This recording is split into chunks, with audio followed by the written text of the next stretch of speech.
continue our journey of cell biology. In the previous chapter, we learned that the body of every living organism is made up of cell. Cell is the structural and the functional unit of every living organism. Then we learned the cell organelles which are present inside the cell and the functions. Then we also learned the difference between a plant cell and an animal cell. Today, let us see what more information we can get from our second chapter, cell cluster. We know that our body is made up of millions of cells. Are all the cells in our body similar in structure and function? No. Are the cells in the brain, cells in the muscles, cells in the bone, cells in the blood, are they similar? No. There are 200 types of cells in our body. Cells which are similar in structure and function, they group together to form tissue. Today, let us learn about tissue. Now, what is the definition for tissue? Tissues are group of cells that perform a particular function and they have a similar origin.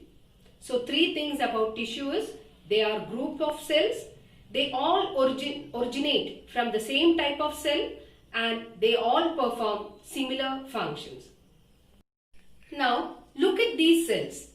Nerve cell and muscle cell. Do they look similar? Do they perform the same function? No.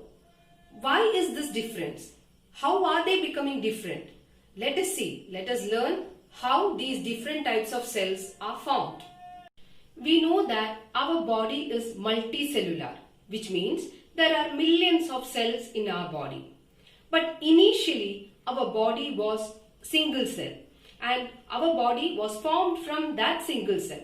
That single cell is what we call as zygote. This zygote slowly started dividing and it formed a number of cells which we call as the fetal cells. You know what fetus is? The unborn human offspring seen inside the mother's uterus is known as the fetus. In the fetus, we find cells which are different in structure, shape and content. So we call the fetal cell as partially differentiated cell.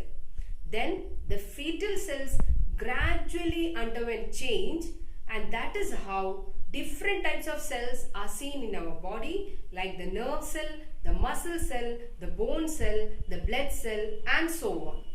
So from zygote, which is undifferentiated cell, the fetal cells, partially differentiated cells were formed and then the fully differentiated, the nerve cell, the muscle cells, the blood cells and so on were formed. So from undifferentiated to partially differentiated to fully differentiated cells were formed. So this is how differentiation takes place and this process is what we call as cell differentiation. So dear children, what did we learn today? We learned what are tissues, then we learned how the fetal cells are formed or how the fetus was formed and then we learned about the significance of cell differentiation. So learn the topic. Meet you soon in the next class. Bye.